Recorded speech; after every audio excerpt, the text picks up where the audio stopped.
हरियाणा में आज से लाडो लक्ष्मी योजना की शुरुआत हो चुकी है और जिस तरीके के साथ सरकार ने वादा किया था, अभी सरकार को बने तकरीबन 1 साल भी नहीं हुआ, लेकिन उससे पहले ही इसको लागू करके एक ऐसा राज्य बन चुका है जिसने सबसे पहले अपनी स्कीम को लागू किया। हालांकि कई जगहों के ऊपर ये स्कीम के लिए अनाउंस तो कई सरकारों ने किया, लेकिन हरियाणा सरकार की तरफ से सरकार को बने होने से 1 साल पहले ही इसको लागू कर दिया गया। हमारे साथ इस समय कैबिनेट मिनिस्टर मौजूद है। सर, एक बड़ा वादा, सरकार को भी बने तकरीबन 1 साल तो अगले महीने होना, लेकिन सरकार ने पहले इस वादे को पूरा कर दिया। अंत्योदय के जननायक, अंत्योदय के प्रोधा पंडित दीनदयाल उपाध्याय जी की जयंती की मैं आप सभी को बहुत बहुत बधाई देता हूँ।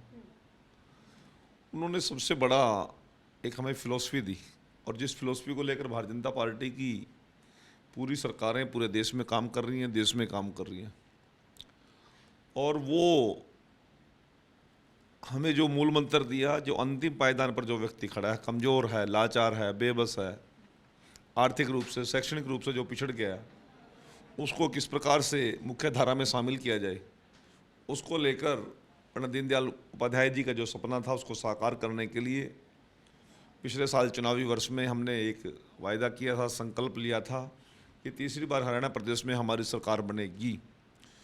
तो जो बहनें आर्थिक रूप से कमज़ोर हैं, जिनको हमने सशक्त करना है, जो मुख्य धारा में शामिल करनी है, उनके लिए हम 2100 रुपये महीना लाडो लक्ष्मी योजना का देने का काम करेंगे।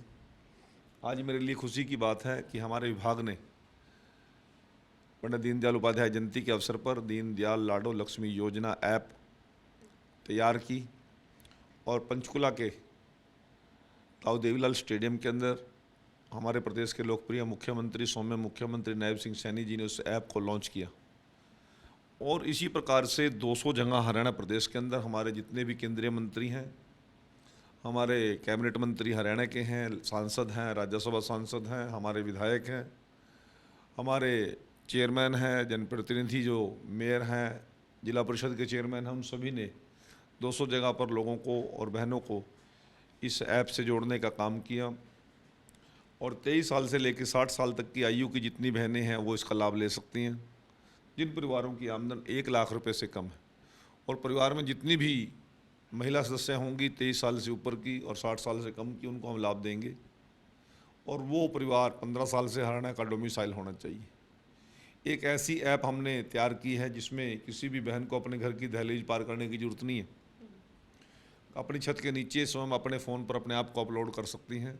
किसी CSC सेंटर पर जाने की ज़रूरत नहीं, किसी सरकारी कार्यालय के दफ्तर के चक्कर काटने की ज़रूरत नहीं। वैसे तो हमने ऐप इतनी सरल बनाई है कि उनको कोई दिक्कत आएगी नहीं, फिर भी दिक्कत आए तो वो बहन स्वयं नहीं कर सकती, उसका पति कर सकता है, उसका भाई कर सकता है, उसका बेटा कर सकता है, उसकी बेटी कर सकती है, पड़ोसी भी उस ऐप को अपलोड कर सकता है। यदि फिर भी कोई दिक्कत आए तो आज मुख्यमंत्री जी ने एक टोल फ्री नंबर भी हमने जारी किया है और टोल फ्री नंबर पर हमारा विभाग 24 घंटे उपलब्ध रहेगा और उनकी समस्याओं का समाधान करेगा। आज का ये ऐतिहासिक कदम हरियाणा प्रदेश में 1 लाख से कम आमदन वाले परिवारों की बहनों के लिए बहुत बड़ा मजबूती का कदम होगा और उनको सशक्त करने में, मजबूत करने में उनको एक बहुत बड़ा योगदान हमारी सरकार देगी। सर, हरियाणा के लिहाज से आज का दिन बड़ा अहम है। ताऊ देवीलाल की आज जयंती, जहां रोहतक में इस समय JJP की तरफ से भी जो जमकर मनाई जा रही है आज। हाँ, और उसके सिवा सर नहीं, JJP ने भी अलग से कार्यक्रम रखे हैं। उन्होंने 121 तरीके कुछ कार्यक्रम उन्होंने भी रखे हैं। दिल्ली में उन्होंने पहले श्रद्धांजलि दी है, फिर INLD की तरफ से वहाँ पर रैली की गई है। वहीं कांग्रेस को कहीं ना कहीं टारगेट जो है किया गया, उन्होंने साफ तौर पे कहा। और ये भी कहा जा रहा है, कृष्ण मिड्डा जी ने तो ये भी कहा कि अब हुड्डा जी के लिए मुश्किल होगा। और राहुल गांधी ने एक, उनका बयान आया है राहुल गांधी का, वो कहते हैं कि कमान अब हरियाणा की नौजवान के हाथों। देखिए सभी प्रकार की चर्चाएं और आने वाले समय में गतिविधियां और सभी राजनीतिक दल जो विपक्ष के हैं अपने अस्तित्व की लड़ाई लड़ रहे हैं। JJP का नाम लेने वाले को पूरे प्रदेश में बचा नहीं। कांग्रेस की आखिरी आस थी इस बार, हुड्डा को भी आखिरी आस थी, वो भी टूट गई। इसी प्रकार से राहुल गांधी वाला भी आस उसकी भी टूट ली। अब लोकदल के कुछ लोग इधर उधर से कुछ भटक के इधर उधर से कुछ कर रहे हैं, ताऊ देवीलाल के नाम पर लोगों को इकट्ठा कर रहे हैं। परंतु ताऊ देवीलाल के नाम पे इकट्ठा तो कर लेते हैं, पर नीतियाँ तो उनकी ताऊ देवीलाल पे चलने वाली है नहीं। जब राज में आते हैं तो फिर लूटते भी हैं और पीटते भी हैं। और जब सत्ता से बाहर आते हैं फिर ताऊ देवीलाल याद आता है, जब सत्ता में आ जाते हैं फिर ताऊ देवीलाल जी की फोटो को साइड में रख देते हैं, फिर अपने तरह की दादागिरी चलाते हैं। हरियाणा प्रदेश की जनता उन लोगों को अच्छी तरह से देख चुकी है और बार बार देख कर उनको नकार चुकी है। जिस ताऊ देवीलाल के नाम पर वो राजनीति करना चाहते हैं, उस ताऊ देवीलाल को तो असमिया नहीं आती थी, उड़िया नहीं आती थी, कन्नड़ नहीं आती थी, तेलुगु नहीं आती थी, मराठी नहीं आती थी, बंगाली नहीं आती थी, फिर भी पूरे देश को वो विपक्ष को इकट्ठा करते थे। पूरा देश का विपक्ष का उनके ऊपर विश्वास तो होता था, और जहाँ पर भी वो खड़े हो जाते थे वहीं पर लोगों की भीड़ इकट्ठी हो जाती थी। आज स्थिति ये है कि जो पूरे देश के मेंबर पार्लियामेंट की टिकट का फैसला करते थे, ताऊ देवीलाल देश का प्रधानमंत्री कौन होगा इसका फैसला करते थे। देश के मंत्रिमंडल में किस किस मंत्री को जगह मिलेगी और क्या क्या पोर्टफोलियो वो देखिएगा, ताऊ देवीलाल डिसाइड करते थे। पूरे देश के विधायकों की राज्यसभा की टिकट वो अनाउंस करते थे। राज्यसभा में कौन जाएगा, विधायक कौन बनेगा, मुख्यमंत्री कौन बनेगा, ये डिसाइड करते थे। आज वो ताऊ देवीलाल के नाम पर राजनीति करने वालों के पास 1-2 सीट भी नहीं है। पूरे देश की राजनीति छोड़ दीजिए, हरियाणा प्रदेश में भी कोई पहचानता नहीं उनको, क्योंकि उन्होंने जब उनको राज मिला, ताकत मिली, वो ताकत हमेशा अपने बलबूते पर अपने दुरुपयोग के लिए यूज की। ताकत लोगों की सुविधाओं के लिए, लोगों की सुरक्षा के लिए, लोगों के सम्मान के लिए होती है। उनको ना अपने राज्य में ना विधायकों का सम्मान किया, ना जनता का सम्मान किया, तब तो उनका दिमाग सातवें आसमान पर था। आज ताऊ देवीलाल जी के नाम पर वो राजनीति करके क्या दिखाना चाहते हैं? ताऊ देवीलाल जी तो खेत में बैठ के गन्ना छील के खा जाते थे, किसी भी गांव के अंदर चौपाल पे बैठ के होका उड़ाते थे।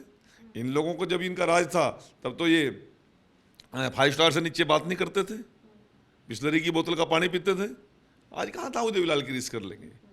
ये रोहतक को इतना फोकस्ड क्यों किया जा रहा है सर? रोहतक को हालांकि हुड्डा का गढ़ है, वो कहा जाता है हुड्डा वहाँ से, लेकिन रोहतक पर ही सारी राजनीति इस समय गरमाई हुई है। सब जगह सिर्फ रोहतक रोहतक रोहतक ही चर्चा का विषय समय, जब भी हरियाणा का जिक्र तो रोहतक ही होती है। हालांकि वहाँ पर तो कई पोस्टर भी लगाए गए हुड्डा के और उनके बेटे के, क्यों लापता हो गए। देखिए, आपको दिखता होगा रोहतक राजनीति मन तो दिख नहीं रही, ना तो पल्ला उसके कुछ है, ना पल्ला उसके कुछ है, वही खाम भूखे रो रहे हैं, कुछ नहीं होने जाना है।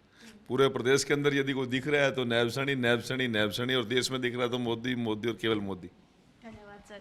तो ये थे हमारे साथ बात करने के लिए जिन्होंने हमें पूरी जानकारी दी है, हरियाणा के कैबिनेट मिनिस्टर, जिन्होंने बोला है कि अब हरियाणा में एक बड़ा बदलाव हुआ, लेकिन लाडो लक्ष्मी योजना से अब हरियाणा को भी फायदा होगा और इसका हर महिला है उस तक इसका लाभ भी जरूर पहुंचेगा। कैमरामैन अलजिंदर के साथ चंडीगढ़ से TV9 के लिए अमनप्रीत कौर।